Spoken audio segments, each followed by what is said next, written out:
I was 26 when my mother told me she had known all along. She said it at the kitchen sink like she was commenting on the weather.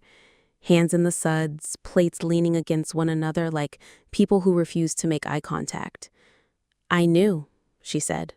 I've known for years. The air didn't move, not even when the AC kicked on. The window over the sink showed our tiny backyard and the swing my dad hung the summer I turned 8, the one that went crooked after the hurricane and never swung straight again. What did you know? I asked, because some words require a second door, even if you've heard them the first time. That your father has another family, she said, a woman and a daughter. She didn't add the next sentence, the one that bloomed in my head like a bruise, and I said nothing. 2 hours earlier, I'd been in line at Carson's pharmacy picking up a prescription for my mother's blood pressure when my father walked in holding a bouquet that didn't look like the flowers he bought for Mom. He wore his client smile, the too white, too even one, and moved with that careful energy he saves for convincing people to like him.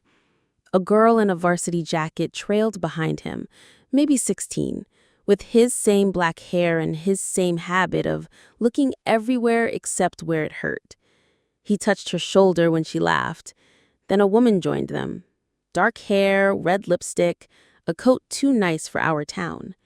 He passed her the bouquet and kissed her cheek like he'd done it every Friday for the last decade. I couldn't hear their words over the hum of the pharmacy, but when they turned, I saw his face change. He saw me.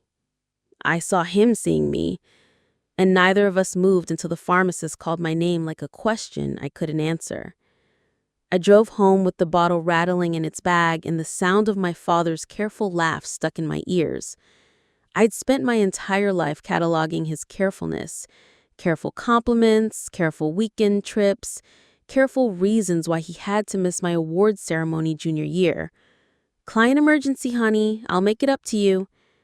I carried the bag through our front door and found my mother setting out plates for dinner, a baked ziti she'd made the night before, the one she makes when she wants to prove you can feed 2 people from one dish for a week.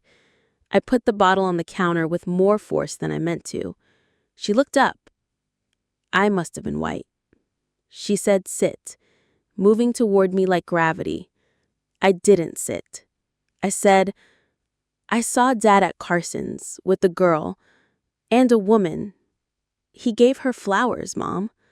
My voice faltered on the last word, turned it a little into a plea.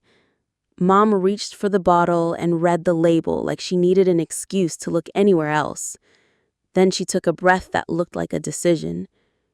"I knew," she said, and the room tilted. I don't know what I expected after that.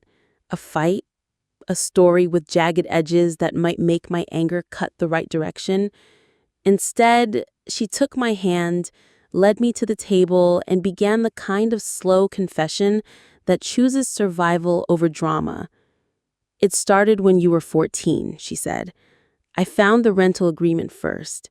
Your father and I had been arguing about money, college funds, home repairs, how nothing seemed to line up with his pay stubs. I wasn't snooping. I was cleaning."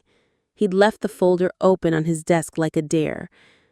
I pictured our old den, with its window that took in the street and the mailboxes, the desk where Dad paid bills and wrote notes in the margins of articles he never finished.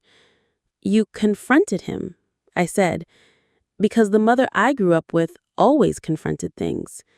Telemarketers hung up on her before she finished asking for managers. Principals learned her by name. I asked questions. He lied like a man who loves rehearsals. Then he cried like a man who loves applause. She rubbed her temple, and I saw years in the motion. She told me he'd made a mistake, that he'd met someone when you were little, that he couldn't end it clean because there was a child.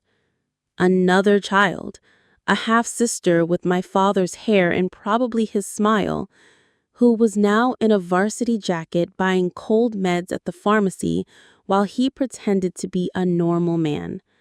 I felt my ribs try to shut like a door. "You stayed," I said. I didn't make it a question. She looked down at her hands. I stayed because when I told him to leave, he didn't. He said he would fight for the house, for you. He said he would take you. He had the money and the lawyer and the story. I had tasks, the PTA and the dinners and the habit of doing what needed to be done. And then she swallowed. And then I got sick. Your lumpectomy. I was 15 when she found the lump. I didn't understand then how insurance works, like a key. I only understood the smell of the hospital blankets and how she hummed to keep from crying when the nurse missed her vein. He kept us on the insurance. He paid for the surgeon we wanted. He said we could make it work if we treated the other situation as a separate thing. He called it a situation, like it was a leak you put a pan under. She wiped her hands on a dish towel like she could scrub the years off. I told myself I was staying to protect you. I told myself I was staying to protect her. I told myself he would end it. And by the time you were in college, it felt like I'd built a house on top of a sinkhole and called it a view. I wanted to tell her she'd betrayed me, that every birthday cake with 3 candles and a wish for family meant something different now. Instead, I said, quietly, "What's her name?" "Maya," Mom said, voice small with the kind of grief that wasn't about being left. It was about all the things you leave out when you tell a child the story of their life. "She's 16. Maya, the name sat in my mouth like a stone and a seed. I slept on the couch that night because the idea of my bedroom felt like using a password I no longer believed in. Dad didn't come home. He texted at 11:12 p.m., a string of "I'm sorries" and "you have to understand" and "let's talk tomorrow when we've calmed down." I stared at the screen until the blue light made my eyes ache and typed back, "Do not come here. Not tonight." Then I lay awake and felt something shift in me, the way a bridge you've been driving over your whole life suddenly notices its own weight. By morning, the house smelled like coffee and rain. Mom sat at the table with a stack of folders I recognized from the den. Bank statements, tax returns, a life arranged on paper. She had always been methodical. Once a month, she made a house notebook with tabs for every bill, every appointment, every plan. Now she was making a different kind of notebook. "I called a lawyer," she said without preamble. "Not for divorce, for clarity. I'm done living in parentheses." I nodded, grateful for the architecture of her certainty. "I want to meet her," I said, surprising myself with the speed of the thought becoming words. "Maya, I want to see the story he built and the one we didn't." Mom flinched like I asked her to hold fire. "Are you sure?" "No," I said honestly, "but I need to know the shape of the truth if I'm going to decide what to do with the pieces." Dad texted around noon, a long apology so polished it squeaked. He asked to meet at Hayden's Diner, the place with the cracked red booths and the blueberry pie that tastes like August. I told him no. I told him the only way I'd meet him was if Maya and her mother were there too. There was a long pause, then, "Let me arrange it." At 5:30, I stood outside a tidy blue house on Cedar Street. I had driven past 100 times without knowing it held a chapter of my life. It had a porch swing and 2 pumpkins on the steps and a wind chime that made the air sound like glass. A woman opened the door, a face I'd seen in the pharmacy, lipstick softer now, eyes careful. She said, "I'm Elena," voice low. "Come in." The living room was normal in the way that hurts when you're the one being lied to. Homework on the coffee table, a candle that smelled like vanilla, a framed drawing of a tree with 3 names scrawled on the trunk. Dad, Maya, Mom. Elena saw me looking and flinched. She said, "We did that when she was little," she said quickly, as if she owed me the origin story of a picture frame. He said things were complicated. He said you and your mother knew." Her voice cracked on the last word. "He told me you knew." Maya walked in with a backpack and a ponytail, and freckles she must have gotten from Elena, because they weren't from him.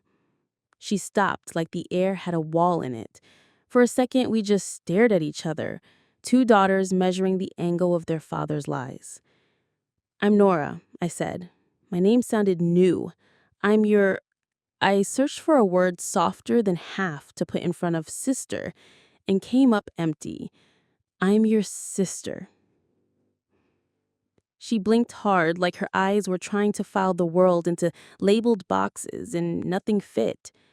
"He said you lived far away," she whispered, like distance had been a kindness he offered her. "He said you were a different part of his life." "I live 6 miles from here," I said, and watched the math redraw her map. Dad stood in the doorway to the kitchen, holding a mug like a shield. He'd aged in the last 24 hours. Or maybe I was noticing the lines I had edited out my whole life, the laugh lines that weren't just about jokes, the mouth that could collapse itself into a straight line when cornered. "Nora," he said, and my name in his mouth made me feel both 6 and 70. "Let's all sit down." We sat, Elena at one end of the sofa, Maya in the middle, me at the edge of an armchair, like it might eject me if I leaned wrong. Dad took the other chair. He launched into a speech with the precision of a man who has rehearsed his own forgiveness. He fell in love with Elena after a rough patch with Mom. He tried to leave and couldn't bear to hurt me. He promised himself he would end it when Maya turned 5, then 10, then here we are. Arithmetic without a sum. He kept using the word mistake, like it was a noun he could put down between us and ask us all to share. Elena was crying the quiet way. No sobs, just tears that kept going like a faucet no one had figured out how to turn off. Maya sat very still. I watched her stillness and saw myself at 16, holding my breath through other people's decisions. I felt anger rising in me like a tide, then receding, then back again. When he said, "We can figure this out together," I said, "No, we can't. You can figure it out and tell us what pieces are left." Maya finally spoke, voice small but sharp. "Do you love us?" she asked, looking at him like a door she was deciding whether to keep. "Or do you just love that we love you?" He flinched. "I love you." "Both of us? All of us?" He nodded too fast, and I saw the lie even if he didn't.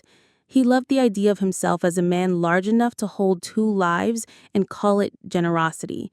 He loved the applause in his head. He did not love the math of consequences. I stood. "I'm not here to be your absolution. I'm here to decide what to do with my own life now that you've finally stopped hiding yours." Elena reached for Maya's hand and missed because her own was shaking. "She didn't know," she whispered to me, and I believed her because the kind of exhaustion under her eyes can't be faked for 16 years. "He told me stories about you two, how you vacationed together, how you were happy, how you were okay. He said it was complicated but kind." My father's face did the collapse thing. "It is complicated," he said, as if the word were a pillow he could hand each of us to make the couch softer. "Complicated people still pick. You just didn't." When I got home, Mom was at the table with 2 mugs of tea and a manila envelope. She listened. She didn't interrupt. When I finished, she slid the envelope toward me. Inside, copies of emails, photos of bank withdrawals, a notarized letter from 3 years ago bearing my father's signature, an agreement to set up a trust in my name in exchange for Mom not filing for a divorce then. "I'm not proud of the bargaining," she said. "I am proud that the trust exists, that money isn't him, it's yours." I said, "You were protecting me." It tasted truer than the other version I'd been rehearsing about betrayal. She said, "We were protecting all of us, hers in a way too. Do you think it's an accident you and Maya ended up in different high schools? I placed us here after the surgery. I made sure our circles overlapped just enough that I could watch without breaking. It sounds crazy. Maybe it is. but I built a map where the damage could be contained. I looked at my mother and saw a general where I had only seen a hostess. I said, "What now?" She said, "Now we stop letting him narrate." The next week was a choreography of discomfort. Dad tried to set family meetings like a manager assigning shifts. I refused. Elena refused. Mom said she talked to him only in the lawyer's office with the blinds up and a yellow legal pad between them. Maya began texting me. Small things at first. A photo of a sunset from the soccer field. A meme about dads who grill like they are auditioning for sainthood. A picture of a calculus problem with the caption, "Kill me." I texted back solutions I remembered and YouTube links to the ones I didn't. I found myself wanting to know what kind of music she liked, whether she took her coffee sweet, if she had a history teacher who made the Cold War sound like a soap opera. It felt like learning a language I should have spoken my whole life. Dad showed up at our house twice, with flowers he didn't know how to hold. Mom didn't let him in either time. On the third try, he sent an email with bullet points, as if the issue were a broken dishwasher. 1. I am ending things with Dilemma. 2. I will focus on fixing us. 3. I will be better. Mom forwarded the email to me with a single line. He doesn't get to erase her or abandon Maya to save face. I replied, agreed. The lawyer, her name was Betrayal, and she wore power like perfume, suggested immediate disclosures, which is what rich people do when they get divorced and need to put all the money on the table. We weren't rich, but we were riddled with secrets, which is another kind of currency. During the first meeting, Dad tried to charm Betrayal. It failed in under 30 seconds. "You've managed 2 households on 1 income for over a decade," she said, tapping her pen. "What you've done isn't clever, it's reckless, and the law isn't sentimental." He didn't like that. He tried the word family like a passport he could wave at borders. Batali reminded him that family court is where words go to make numbers. He went pale. I watched the man who'd always been taller than the room find out that rooms can be bigger than him. I kept seeing Maya. We met at the public library because it smelled like paper and my childhood, and because Alana didn't want Dad to know when we were together. She told me how he was different when he was with them. Giddy, spontaneous, the kind of dad who shows up with ice cream on a Tuesday. I told her about my version. Reliable, punctual, the kind of dad who goes to 3/4 of your recitals and buys you a used Corolla with a bow on it when you get into college. 2 good men who never had to collide because he'd arranged our lives like parallel train tracks. "Do you hate me?" Maya asked once, not looking at me. "I hate what he did with the truth, not you," I said. She nodded hard. Her eyes shone, but she didn't let the tears fall. She reminded me of me. 2 weeks after the pharmacy, Dad had a minor stroke at a client dinner. It wasn't the kind that steals your words forever, just the kind that shakes them until they come out crooked. The hospital called Mom first because her name was still spouse on the form. Elena arrived 7 minutes later with her hair pulled back and her lipstick gone. We all stood in the hallway outside neurology like sinners outside a confessional. Maya pressed her palms together and whispered, "Please don't let him die before he apologizes." Mom said nothing. Her face was a mask I'd never seen her wear. When they let us in, Dad looked small against the white sheets. The careful smile was replaced by actual fear. Seeing him like that did something ugly and human to me. It made me want to forgive him and hit him at the same time. He reached for Mom's hand and said slurred, "I'm sorry." She didn't give him her hand. She tucked the blanket around his feet like a nurse and said, "We'll deal with the paperwork." To Elena, she said, "Do you have someone to drive you home?" To Maya, she said, "Text Nora when you get there." To me, she said, "Go breathe." I went to the vending machine area and stared at rows of candy that must have expired during the Obama administration. Maya found me there and leaned against the glass next to me like we had practiced being sisters for years. "Do you think he'll get better?" she asked. Her voice was a smaller thing than usual. "He'll get something," I said. "Better is a direction, I guess." We watched an old man try to convince a bottled water to drop by banging his fist against the machine. When it finally fell, he laughed like he'd found a cure. I laughed too, and then I cried for the first time since the kitchen. Not because Dad might die, but because he might not, and that meant we'd actually have to do this. The hospital had a social worker named Mrs. Valdez who wore bracelets that clinked like good luck. She asked if we wanted a care conference, which is what they call it when professionals explain to you what the next part of your life might look like and how to survive it without leaving teeth marks on the furniture. Mom said yes. Elena said yes. Dad said nothing because he was sleeping. In the conference room, under a poster about stroke recovery, Mrs. Valdez set down a stack of pamphlets about support groups and gently asked if there were any complicating family dynamics that might affect his care. Mom said evenly, "He has 2 households." Elena added, "He has 2 people who have spent years believing him." Mrs. Valdez didn't blink. I loved her for that. She just clicked her pen and said, "Okay, then we start with boundaries." The boundary we chose first was this: no more separate rooms. Not metaphorically, literally.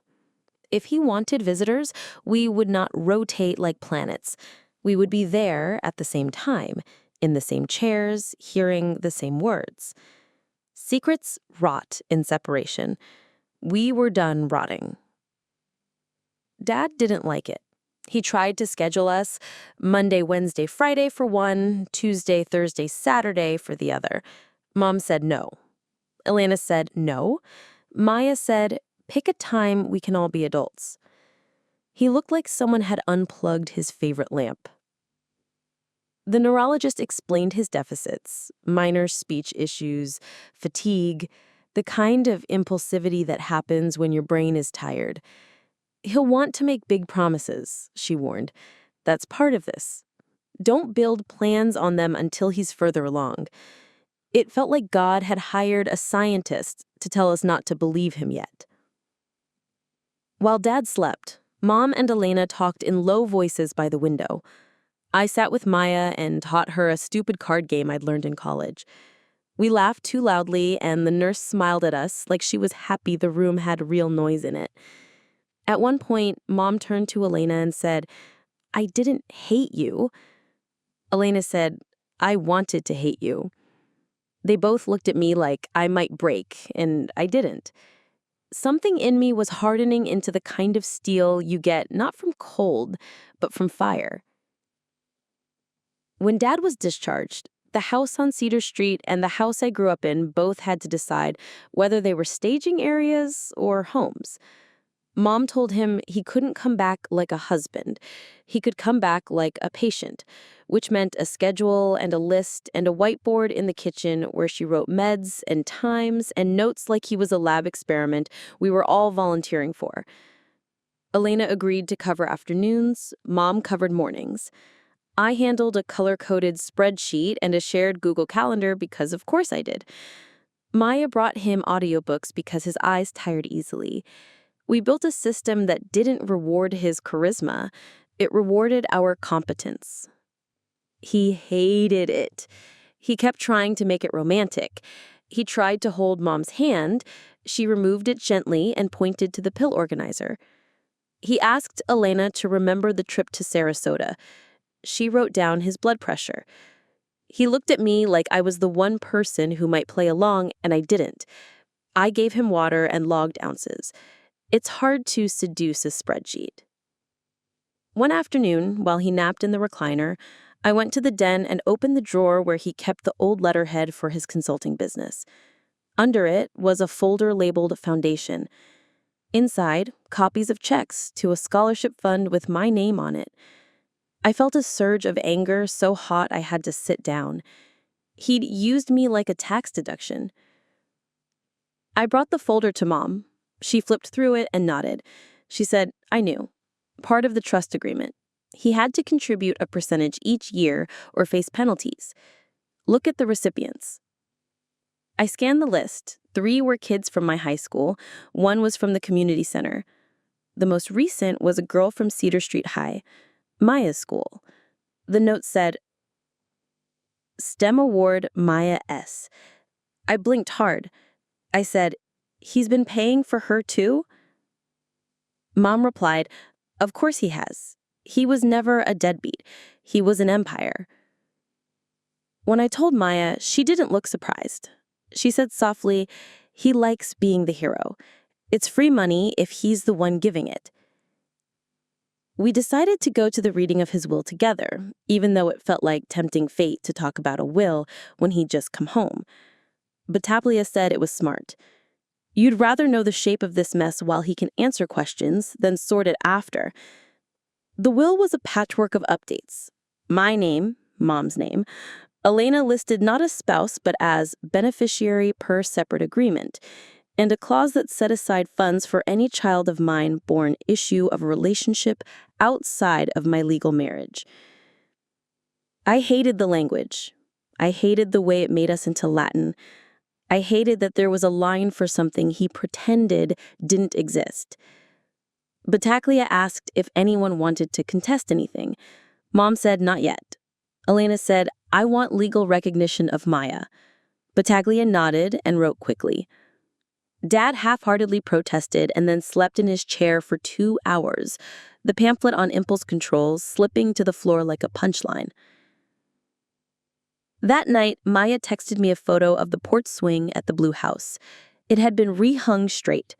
It squeaks now, she wrote, but it's level. I stared at the photo until my eyes blurred.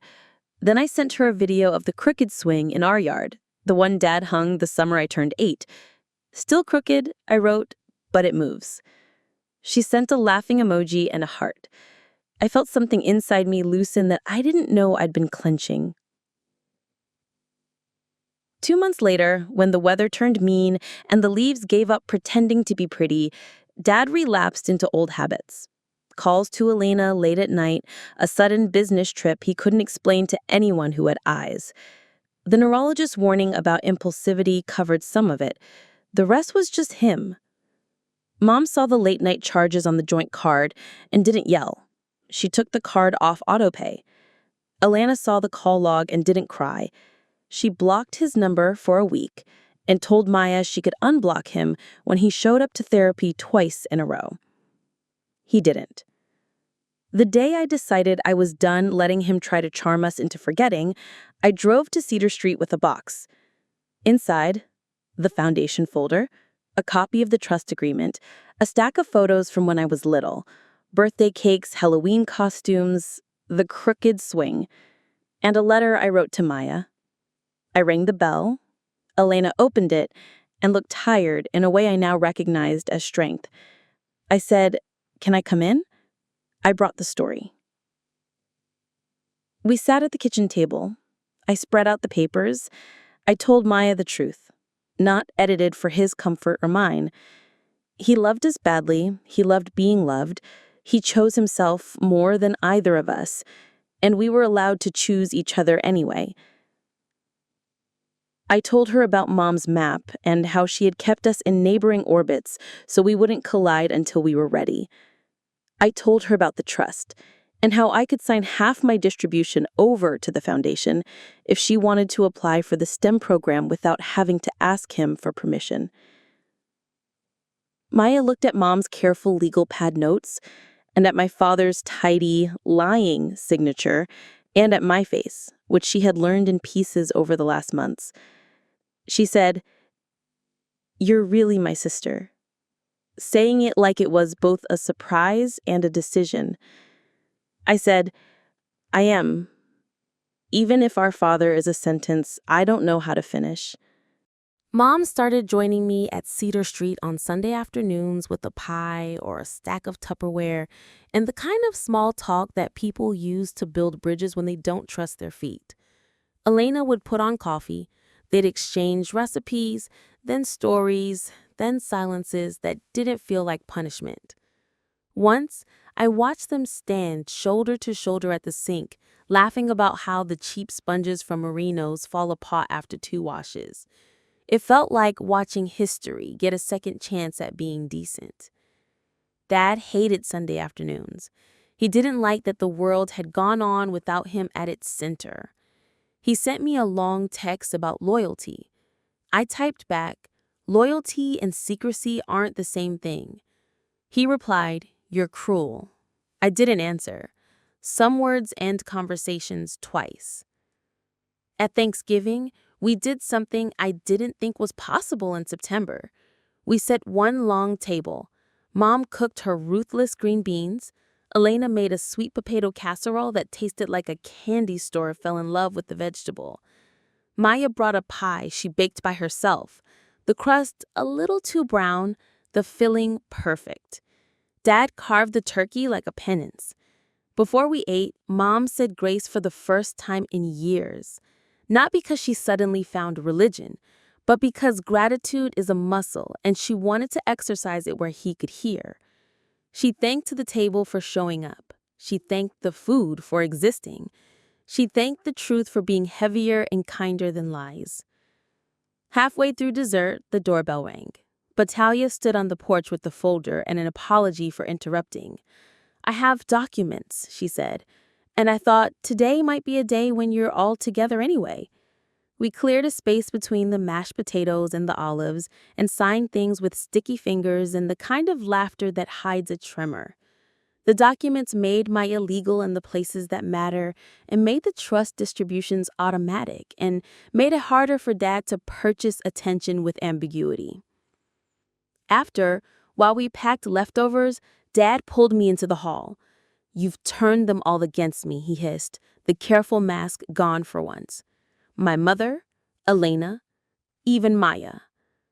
I looked at him and saw a man who had been allowed to be the hero of every story he told himself. "No," I said, "you did that. I just turned on the lights." He drew back like I hit him. He recovered quickly, the way he always did. "You'll regret ruining your father." "I regret that I believed you were someone you weren't," I said. "The rest feels like breathing." That night, after everyone left, Mom and I sat at the table under the rude kitchen light and ate cold pie from the tin. "Do you ever wish you'd told me sooner?" I asked. She took a long time answering. She said, "I wish we never had to have the conversation. But if the question is whether I regret protecting you when I was sick and scared, no. I regret the parts where I protected him because it made the day quieter. I don't regret protecting you." She reached across the table and squeezed my hand. "And I'm grateful you protected me when I couldn't protect myself from the story I'd gotten used to." In December, Maya's team won regional finals, and she texted me a photo of her in her letter jacket, hair damp with sweat, eyes bright in a way I recognized from a mirror. I sent back a string of exclamation points and a promise of milkshakes. Dad texted too, a generic "proud of you," followed by a photo of the trophy from a different angle, like he'd been there. He hadn't. Elena sent me a screenshot of his message with a single word, "sigh." I replied with a shrug emoji and then, on a better instinct, added, "He's trying in the only way he knows. We'll teach him another way. Or we won't. We'll be okay either way." The day the trust transferred, I signed my name in a bank office that smelled like toner and polite money and asked them to split the first distribution, half to my account, half to the scholarship fund with Maya's high school listed as a priority feeder. The banker blinked, surprised. "Are you sure?" she asked. "Because the world is built on people failing to share." "I'm sure," I said. "Make a note that anonymous is fine." On the way home, I drove past the pharmacy where I'd first seen my father's other life, walking around like it had also been promised a place at the table. I parked and went inside. The pharmacist, bless her gossiping heart, asked how my mother was. Good, I said, and realized it was true in a larger way. Good, like a horizon. At the register, a boy in a Carson High sweatshirt scanned my gum and tea and said, "Hey, I know you. You're Miss Reyes's kid. You used to help with the book fair." I laughed and nodded. He bagged my things and said, "Merry Christmas," and the ordinariness of it moored me. In January, Dad started going to a men's group at the community center. He called it accountability, like it was a brand he could try. I didn't ask how it was. I asked if he was still going the next week and the one after. Sometimes he did, sometimes he didn't. I learned to call that progress too. Not the shiny brochure kind, but the kind that lives in calendars and the part of the brain that remembers to apologize before the mouth does. Mom joined a support group for partners who stayed. Alana started a class on small business accounting and taught Maya how to file taxes because loving a teenager includes teaching them the things the world uses to confuse them. I started sleeping.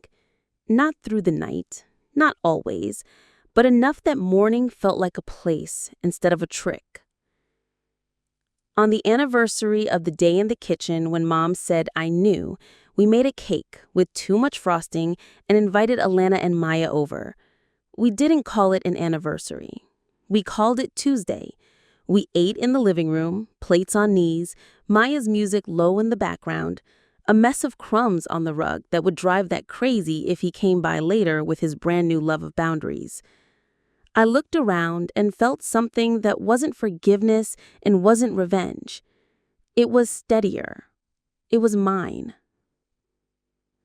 After they left, Mom and I washed the dishes together the way we used to when I was 12, and the world felt like it had rules you could memorize. The swing in the backyard creaked in the wind. "I'm sorry," she said, not like she was asking me to say she'd done everything right, but like she was respecting the part she hadn't. "I know," I said. "Me too. I wasn't sure what I was apologizing for. Maybe for all the years I believed we were the kind of family that couldn't fall apart. Maybe for the relief I felt now that we had." Dad will always be my father. That's not a choice I get to unmake. But choosing what I do with the truth, that's mine. I write this now not as a warning or a confession, but as a map for anyone standing in a kitchen with a parent who says, "I knew." You can survive the sentence. You can build a table where the only thing not invited is the lie that loving someone requires you to be smaller than the truth. If you want me to keep going, say plus, and I'll continue the story in the same voice and style from here. Unwinding the court fallout, Dad's group work, the first holidays done right, and the moment I introduced Maya to our grandmother, who hadn't known, and cried like grief was finally allowed to leave her body. The first time I took Maya to meet our grandmother, I thought I might be sick in the car. Grandma had spent her whole life believing Dad was a loyal son, a family man, the kind of husband who carried groceries with one hand and waved to the neighbors with the other. She lived in a brick house on Maple Street with lace curtains and a bird feeder that looked like it had been filled every morning for 40 years. Maya sat next to me in the passenger seat, twisting the strap of her backpack around her wrist. "What if she hates me?" she asked. "She won't," I said, but my stomach didn't believe me. Grandma opened the door before we knocked. She always knew when someone was on the porch. Her eyes went straight to Maya, then to me, then back to Maya again. Something flickered there, something she hadn't let herself imagine. "This is her," I said, my voice thinner than I wanted. "This is Maya, my sister." For a long second, Grandma didn't move. Then her shoulders crumpled like fabric losing its starch. She reached out both arms, not to me, but to Maya.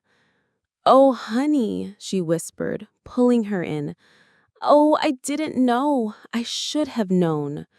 Maya's body stiffened, then melted. She cried into the shoulder of a woman who had once brushed my hair with the same calloused hands. I cried too, because watching someone else be welcomed home feels like being welcomed again yourself. Inside, Grandma poured sweet tea and set out lemon cookies like she was hosting angels.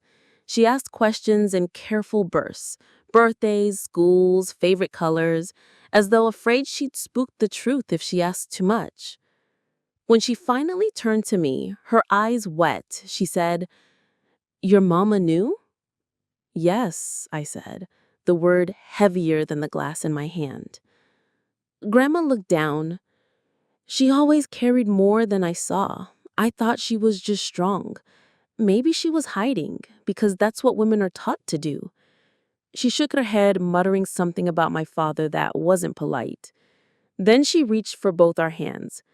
"You girls have each other now. Don't waste it." The next few weeks were a strange rhythm of building new bridges and walking around the wreckage of old ones. Dad went to therapy twice, then skipped the third session. He sent Mom texts full of metaphors about second chances. She sent back receipts for his copays. Elena tried to keep distance, but Maya wanted me around more, so I found myself in the blue house on Cedar Street, eating dinner at a table that looked too much like ours. One night, Elena asked me to stay after Maya went upstairs. "I don't know if I should be telling you this," she began, wringing a dish towel, "but he's been calling me at night again, saying things, promising things." "What things?" I asked. "That he'll leave your mom, that he'll build a life just with us, that he'll change." She looked ashamed. "I know better, but it's hard to stop believing someone who's been promising for so long." I thought about Mom, sitting at our table with her neat folders and her quiet grief. I thought about Elena, holding a dish towel like it might hold her together. We were different women, but we had the same man's fingerprints on our lives. "You don't owe him your belief," I said finally. She nodded, but I saw how tired she was. The court hearing started in February. Not a divorce, exactly. Dad and Mom had technically never filed separation papers, but a petition to separate assets and clarify custody of obligations. Custody of obligations is what Battaglia called it, and I wrote it down because it felt like poetry. In court, Dad looked smaller than I'd ever seen him. No client smile, no careful laugh, just a suit that didn't fit and a voice that shook. He tried to talk about family. The judge cut him off. "This is about legal arrangements, not sentiment." Mom spoke clearly, calmly, laying out finances like puzzle pieces. Elena spoke too, her voice trembling, but she said what mattered: that Maya deserved recognition, security, and a life not built on secrets. The judge nodded, took notes, and reminded Dad that lying on financial affidavits was a crime.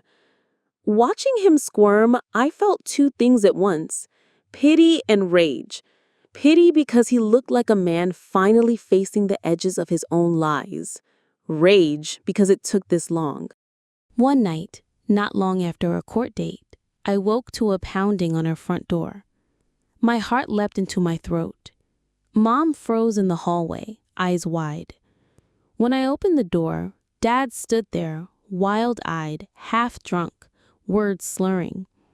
"They're turning you against me," he muttered. "Your mother, Elena, even Maya. But you're mine, Nora. You know me." Fear lit through me like lightning. For a second, I was a child again, watching him loom in the doorway after a fight, pretending he was bigger than the whole world. Mom's voice cut sharp. "Leave, or I'll call the police." He staggered, eyes wet. "You'd do that to me?" "You did this to yourself," she said. I slammed the door before he could say more. My hand shook for an hour after. After that, we changed the locks, we bought cameras. Mom started sleeping with her phone on the nightstand, screen glowing like a sentinel. Dad texted apologies in the morning, blaming stress, blaming whiskey, blaming the system. None of us answered. I felt despair curl in my stomach like smoke. What if he never stopped? What if he spent the rest of his life clawing at the door of ours? But then I'd see Maya's messages, selfies with friends, complaints about homework, the beginnings of trust, and adrenaline pushed me forward. I would not let his shadow define us. The day the judge signed the final orders, Mom and I sat on the porch drinking tea. The papers meant Dad was financially bound, legally limited, unable to play us against one another anymore. But papers don't erase history. I asked Mom if she regretted everything. She stared at the crooked swing, her voice low. I regret the silence. I regret teaching you to accept less truth than you deserved. But I don't regret surviving. And I don't regret that we found a way through. I thought of Maya's laugh, of Grandma's tears, of Elena's tired strength. I thought of Dad's face when he realized secrets had an expiration date. I leaned back, let the wind move through me, and whispered, "We're not broken, just rearranged." Mom smiled faintly, and for the first time in months, it felt like peace might be something we could keep. The weeks after the court ruling felt like walking through a house after a storm. The walls were still standing, but everything inside had shifted. Mom went back to her routines, laundry on Sundays, grocery lists pinned to the fridge, but even her movements carried a new kind of freedom. She didn't flinch when the phone buzzed anymore. She didn't look over her shoulder when she walked into town. Maya came over more often. At first, it was just for an hour or two. Homework at our kitchen table, tea with too much sugar, nervous laughter that hid the weight of what we'd been through. But soon she was staying longer. One Saturday, she curled up on the couch with me, half asleep, while a movie played we weren't really watching. I looked down at her and thought, this is what sisters are. Not dramatic speeches, not DNA tests, just quiet belonging. Elena started coming too. She and Mom never sat close, but they didn't avoid each other anymore.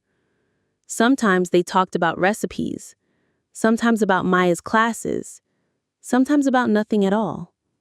One afternoon, I walked into the kitchen and found them laughing, really laughing, about how Dad always mispronounced quinoa, no matter how many times they corrected him.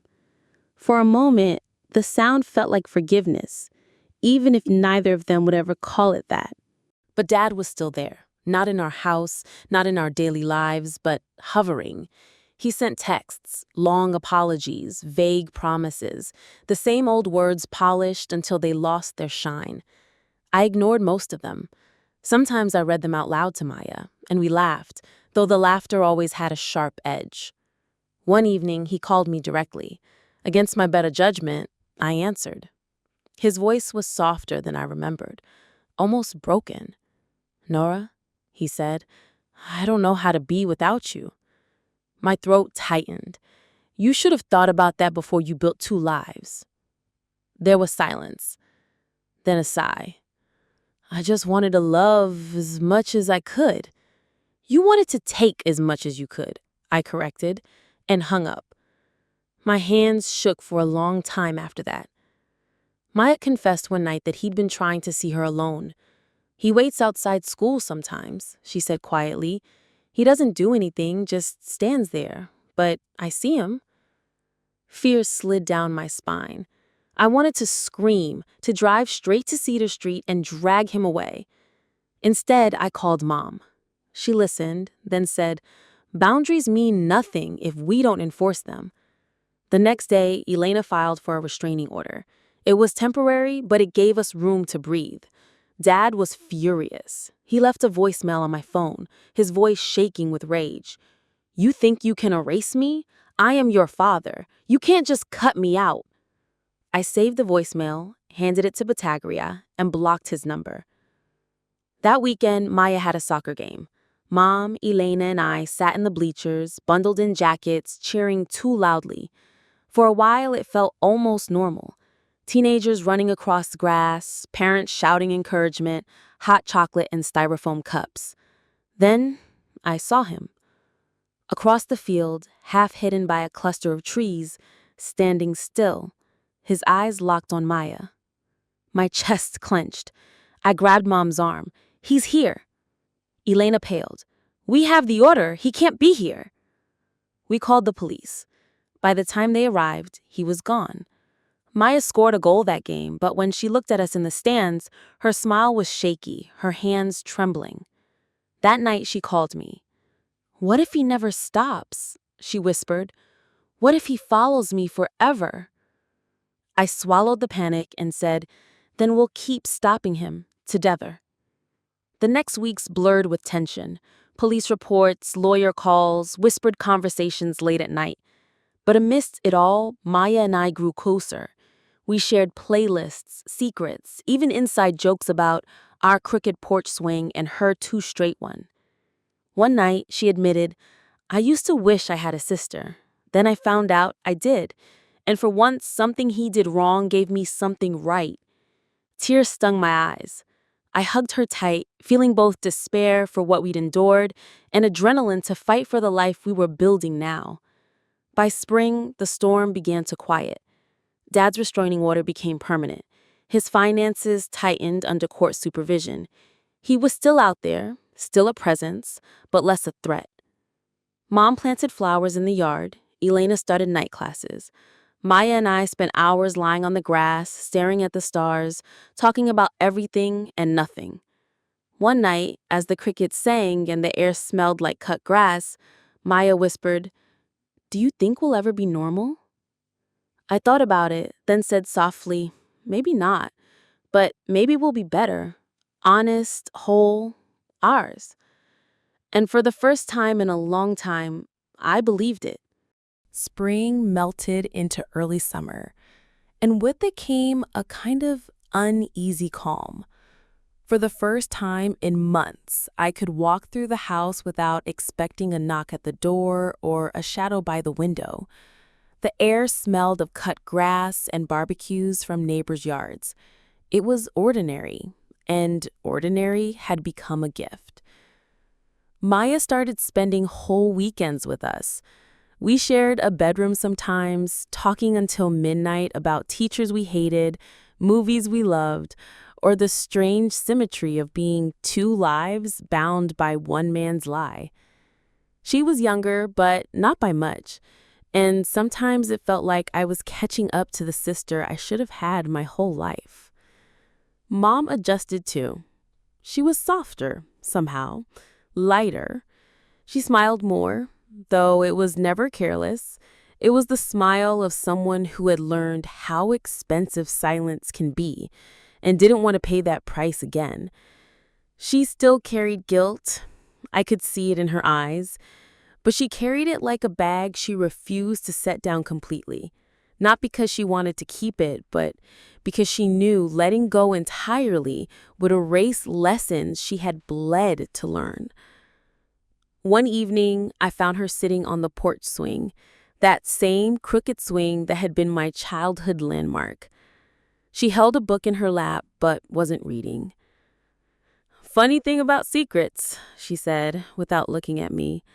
They grow in the dark, but once you drag them into the lights, they start to shrink. I sat beside her. The swing creaked. Does it ever stop hurting? I asked. She thought for a long moment. It stops being sharp, but dull can last a lifetime. You just learn to live with it. She finally looked at me.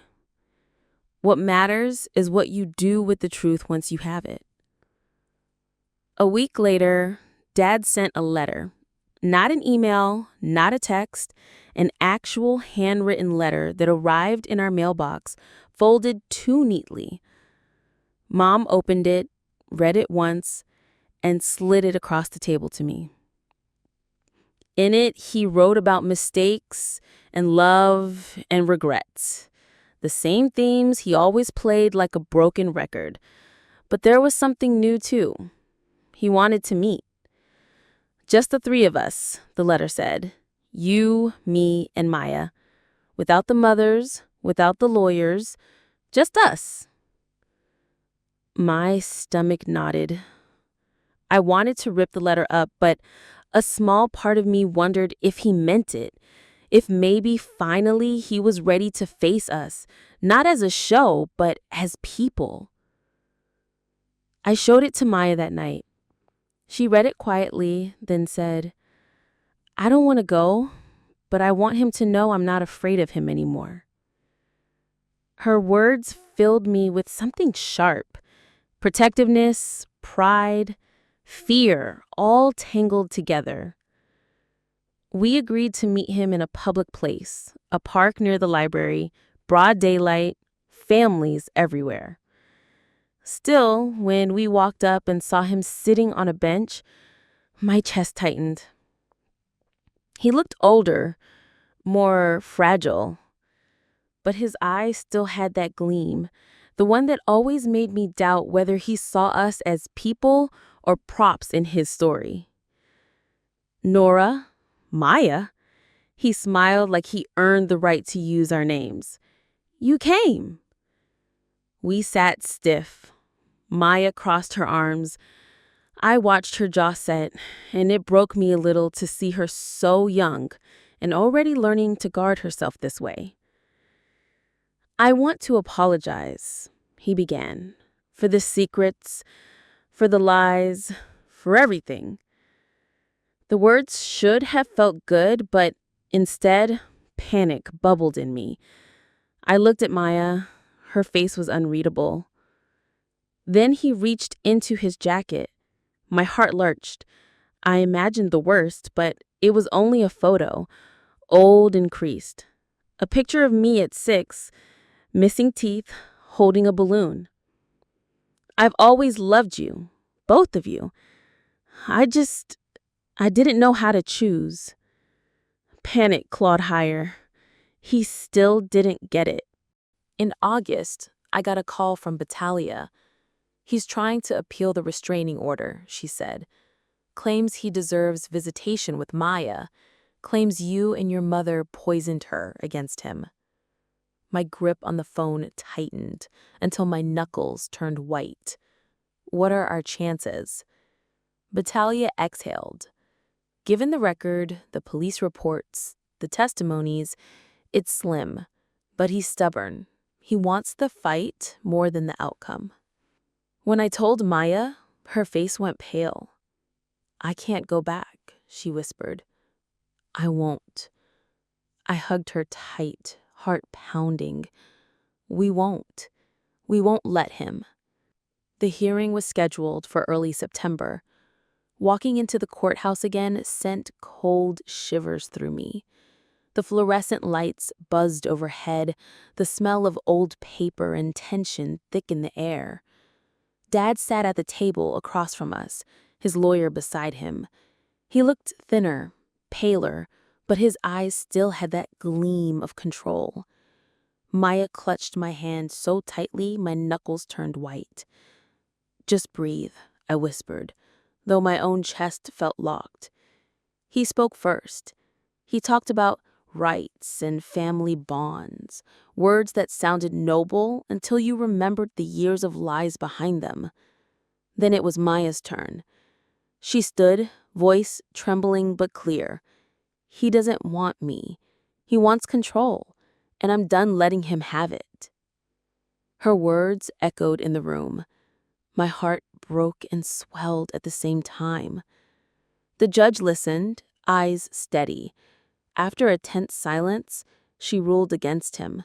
Appeal denied. Restraining order upheld. Dad slumped in his chair. For the first time, he looked small, truly small. Even with the ruling, the adrenaline didn't fade. For days after, I jumped at shadows. Every creak in the house felt like a threat. Despair whispered that maybe we'd never really be free, that his presence would haunt us forever. But then Maya texted me late one night. He can't hurt us anymore. Not unless we let him. Her words pierced the fog. She was right. We'd won, not just in court, but in reclaiming ourselves. By fall, the leaves began to change. We carved pumpkins together on Grandma's porch, laughter echoing into the crisp air. Mom started a new job at the library, something she'd always wanted but never dared while tied to him. Elena enrolled in college classes, planning for a future she'd once put on hold. And me? I learned to breathe again, to laugh without looking over my shoulder, to believe in mornings that weren't haunted by last night's fear. One evening, sitting on the crooked swing, Maya leaned against me and whispered, "We made it, didn't we?" Tears filled my eyes, my voice breaking as I answered, "Yes, we did." And though I knew scars would always remain, I also knew they no longer defined us.